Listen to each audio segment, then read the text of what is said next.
Bem-vindos a mais um Não Contam na Igreja. E hoje a gente vai falar sobre homossexualidade.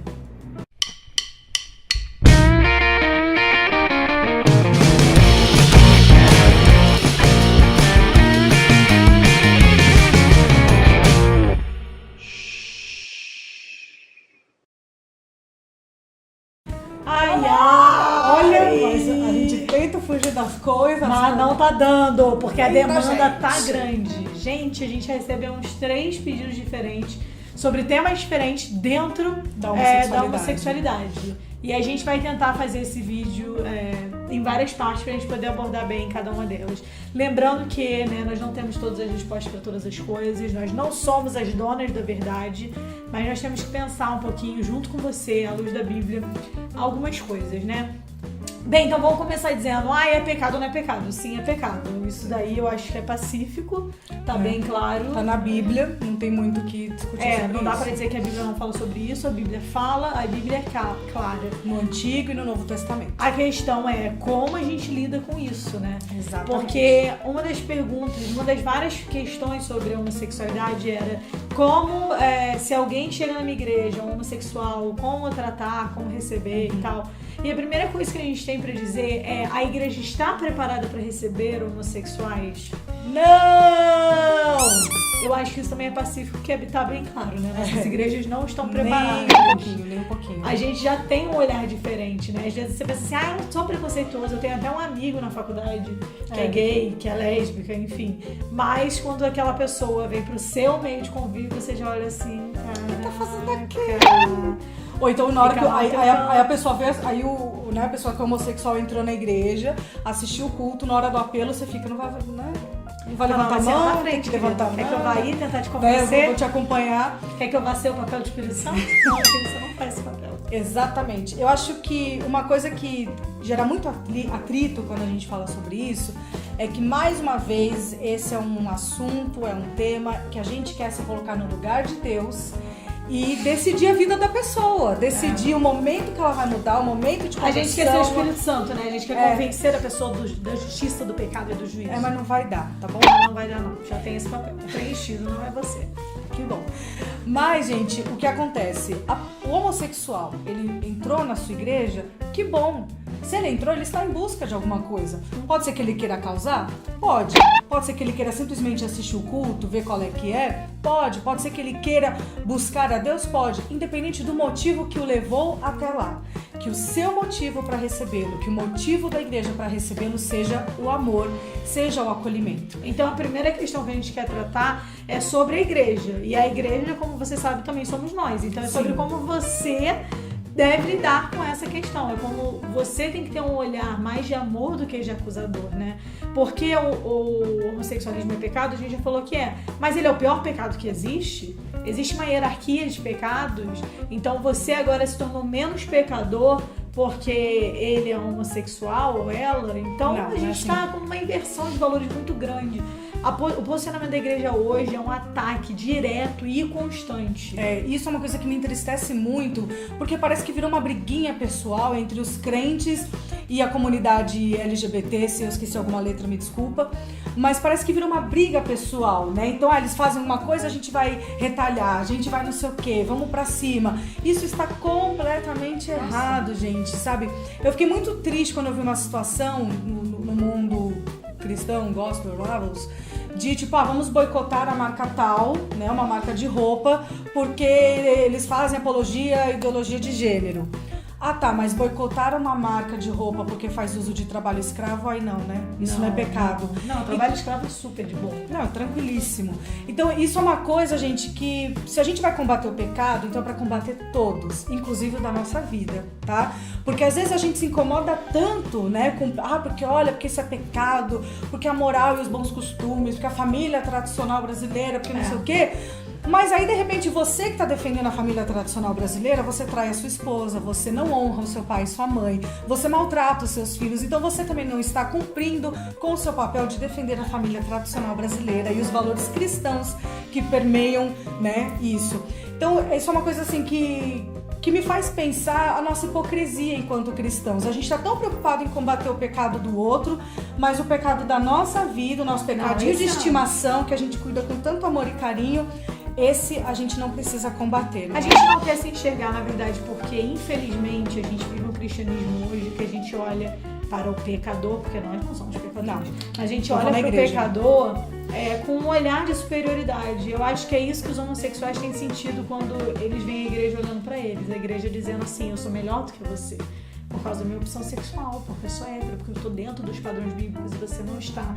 E, querido, ninguém atrai ninguém para Cristo dessa forma, ninguém mostra Cristo dessa forma, porque como nós já falamos em vários vídeos, Cristo foi de encontro a essas pessoas, a todas essas pessoas, a todos que eram os marginalizados, a todos que eram fora dos padrões. E ele nunca foi para atacar, porque a vida dele dizia tão mais do que um ataque pode dizer. Você atacar alguém não vai fazer a vida dele mudar. Pelo contrário, você está piorando um pouco a vida dessa pessoa. Você está reforçando o comportamento também, né? A maneira que ela está vivendo. E, gente, para vocês entenderem, né, um pouco como nós somos hipócritas. O ano passado a gente fez uma campanha, né, do No Conto na Igreja, de fazer a ceia de Natal para as travestis atendidas pela Missão Sena na região da Cracolândia, aqui da cidade de São Paulo. Se você quiser conhecer um pouquinho sobre a Missão Sena, vai aparecer o site aqui embaixo, tá? Que não vai dar tempo da gente explicar. Mas aí, então, a gente fez uma vaquinha, né, para o povo doar, pra gente conseguir fazer uma ceia de Natal, porque essas travestis moram ali na Cracolândia, tá, gente? Se você não sabe o que é Cracolândia, joga no Google e fica impressionado. Mas... então a gente quis fazer essa ceia de Natal. E a gente ali no corre, divulgando, não sei o que, nananã. Por exemplo, eu ouvi de uma pessoa falando, se for pra doar algo pra criança ou idoso, eu ajudo, tá? Mas travesti não. E foi uma pessoa crente que falou isso, entendeu? Porque é isso que a Bíblia ensina, né? Pra gente ajudar só algumas pessoas e outras que se dão. Claro, ainda mais, né, se é um pecado que eu julgo o pior pecado de todos. Então esses eu não vou ajudar mesmo. Então olha só como a gente é hipócrita, como a gente não tá disposto a estender a mão. E aí, infelizmente, a gente parece que tá numa guerra pessoal contra eles, né, contra os homossexuais. E isso só vai o quê? Dando munição pra eles acharem que Deus é desse jeito, intolerante, sem amor. A gente sabe que Deus é justo, sim, e o que Deus pensa sobre o pecado e como Deus odeia o pecado, porque Ele é um Deus santo, mas Ele odeia todos os tipos de pecado, tá? Não é o pecado que eu acho que é pior ou melhor do que o outro, ou menos pior, enfim. A gente tem que pensar que a igreja não está preparada, porque a igreja não está olhando para esse grupo de pessoas com um olhar de amor. Quando nós estivermos olhando esse grupo de pessoas com um olhar de amor, com um olhar de misericórdia, com um olhar de eu fui alcançado, e mesmo assim eu ainda erro, imagina essa pessoa que não foi alcançada. A gente quer comportamento cristão de pessoas que não são cristãs. A gente fica esperando que não cristãos ajam de acordo com os nossos padrões cristãos.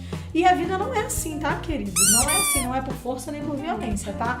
Então, a primeira questão que a gente quer tratar é essa. A igreja não está preparada e a gente precisa se preparar para saber lidar com esse caso. Outra questão importante é que o homossexualismo geralmente está diretamente ligado apenas à perversão, né? A pessoa pervertida. E cada caso é um caso. Sim. Cada caso é um caso. Não é todo mundo que se tornou homossexual porque vida louca, eu quero experimentar de tudo, eu quero pegar geral. Sim. Existem casos assim? Existem casos de pessoas que, tipo, né, quero ver o que é, tô curioso, quero descobrir. Existem casos de pessoas que foram abusadas sexualmente na infância e aí elas rompeu ali aquele referencial com o sexo oposto, a dificuldade de se relacionar com o sexo oposto. Ou o contrário, ela foi violentada por uma pessoa do mesmo sexo e acha que precisa continuar. Exatamente. Existem pessoas que são carentes, que tiveram uma decepção, que não precisa ser necessariamente de um abuso. Sim. Né? Mas foi abusada às vezes emocionalmente por uma pessoa de outro sexo. Viu, nenhum homem presta, e a menina quer se encontrar numa outra menina. E às vezes a mesma coisa com o garoto. São N fatores, gente, tá? São muitas coisas, não tem como a gente colocar na caixinha e falar que todo homossexual Tem aqueles que dizem que eu nasci assim, entendeu? E a Bíblia fala sobre a questão dos eunucos, né? Que são pessoas que nasceram sem o desejo sexual mesmo, pessoas que realmente não... Assexuadas. A pessoa ela não quer se relacionar sexualmente com uma pessoa, ela tipo, vou ter aqui meus amigos. Vai lá ler sobre os eunucos, tá? Porque a questão do assexuado, e aí a gente entra em outras questões também, é a questão de uma pessoa que não tem o desejo sexual, né, pelo sexo oposto, e aí pensa, vamos supor, um menino assexuado. Fica ouvindo toda hora os outros caras falando de mulher, não sei o que, ele pensa, pô, não tenho desejo por nada disso, não tem nada a ver comigo. E aí às vezes ele fala assim, pô, então eu vou experimentar outra coisa. E é assim que vai acontecendo. Então a gente tem que ter cuidado. E mais uma vez eu vou citar a questão do bullying. E a questão do machismo incluído aí nesse bullying é de você ficar, esse garoto parece uma menininha, ele só gosta disso, só gosta daquilo, não sei o que, e você influenciando o comportamento que talvez não estaria lá. E aí, de repente, aquela criança vai crescer falando, pô, então deve ser verdade mesmo, né? Eu me enquadro aqui na caixinha do homem, então eu devo estar na caixinha do gay. Exato. E não é, mas é um negócio assim que fica, sabe, tão enraizado. E um outro fator, gente, como as nossas igrejas realmente não estão preparadas. Repara na sua igreja, quem é que cuida do berçário? É um homem, é uma mulher ou é um homem e uma mulher? E quem é que dá aula para as crianças? É um homem e uma mulher ou é só uma mulher? Vocês entendem? Então falta muitas vezes esse referencial, né? Às vezes aquela criança, dependendo da origem familiar dela, ela já não vai ter um referencial dentro da casa dela. Aí ela começa a frequentar a igreja, aí chega lá, é só a tia da aulinha, é só a tia do berçário, a tia da escolinha, a tia do não sei o quê.